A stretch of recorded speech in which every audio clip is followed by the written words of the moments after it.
This video, I'm going to go over an example of a monopoly profit maximizing question. This is for chapter 10 in our book. And you want to think that, monopolies are the only firm in the industry. They have all of market power, but they can't just charge any price that they want to. If they're coming out with, a new device that's better than a phone, something I can't even think about, but they're charging $1 million for it. If consumers, people like you and me, don't value it at $1 million, most of us can afford that. But if, everyone doesn't, no one thinks that this actually should cost $1 million, well, no one's going to buy it. They're not going to get any revenue to cover their cost, right?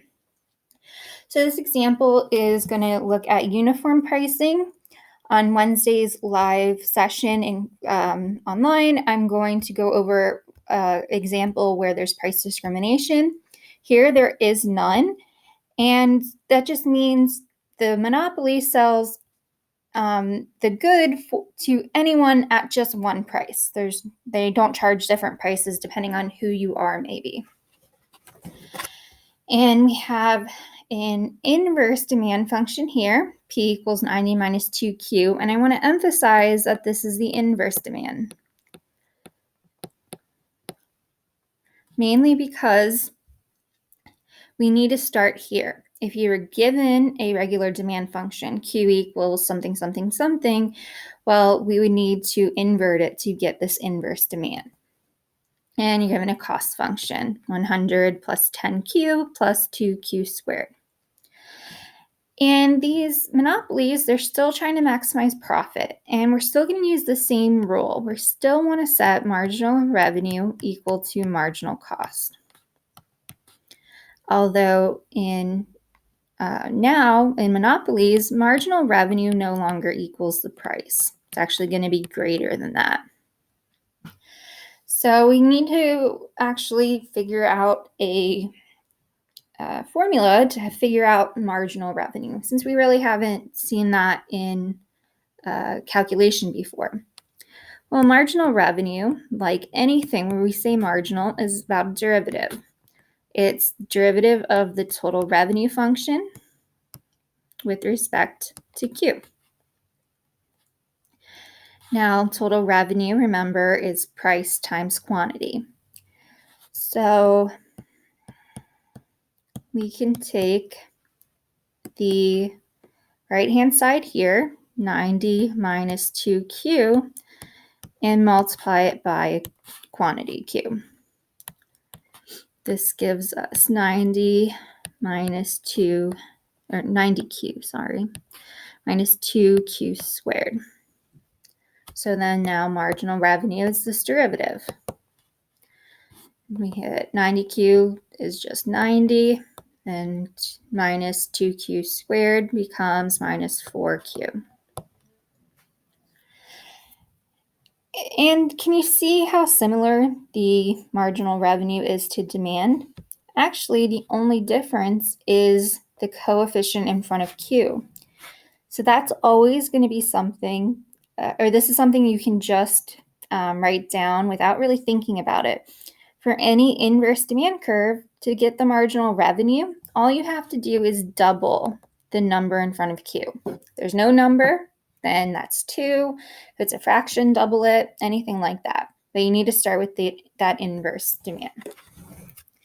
And then we can find marginal cost, which we've been doing. It's, of course, the derivative of the cost function.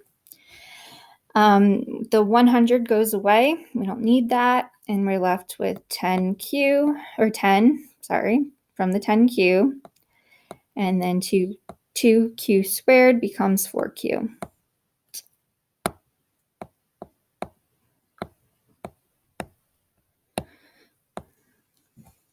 Sorry, that's super messy. Hopefully down here it'll be better.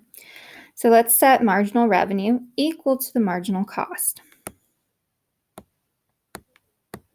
90 minus 4Q equals 10 plus 4Q. And you want to be careful with your algebra. I've seen some, just small mistakes on people's homeworks and problem sets that you should just, try to catch yourselves.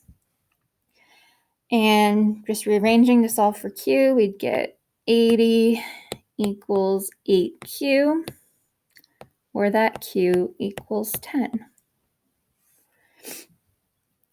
Now, I said that the marginal revenue is no longer the price. And what we actually have to do is we have to plug this 10, this quantity that we just found, into our demand function. So plug it in here to find the price. So that's just 90 minus 2Q, or 2 times 10. And P star is just 70. And that's it. That's the profit maximizing quantity and price for a monopolist with these, demand and cost under uniform pricing. Of course, I might ask you to find the profit, price times quantity, and then put quantity into cost and subtract that. Let me just show you what this looks like graphically a little bit. Okay. So we just draw a graph. Demand is downward sloping. And marginal revenue, the curve lies below this demand curve. Marginal cost is still upward sloping. And when we found marginal revenue equals marginal cost, or we have it here, that gives us the quantity. And then instead of looking over to this price, because we have this market power and this pricing power, we're able to go up to the demand curve and look over, and that is the price. So that's why we actually plug in Q into the demand function. And then, of course, profits just depend on what the average cost is. Let's see, average cost is typically U-shaped, or total cost. Profits need to figure out profits, we need to look at total cost or regular cost, but we can also look at average cost because, well, profit equals, price times quantity, total revenue minus cost. If we take out a Q, just leave it on the outside, we're left with P, price minus average cost in parentheses. So comparing price and average cost might be beneficial to just ensure, or just to see if we have a positive or negative profit. I don't recommend you doing this if you don't have the average cost or anything. Probably finding regular cost is fine, but this is just a possibility. And so whenever price is greater than average cost, you have a positive profit. And if it's less than, it's negative. This isn't too important. What I wanted to show you, though, was how graphically the solutions look, how we get the price and quantity, and why, again, we're putting that quantity into the demand function to get the price.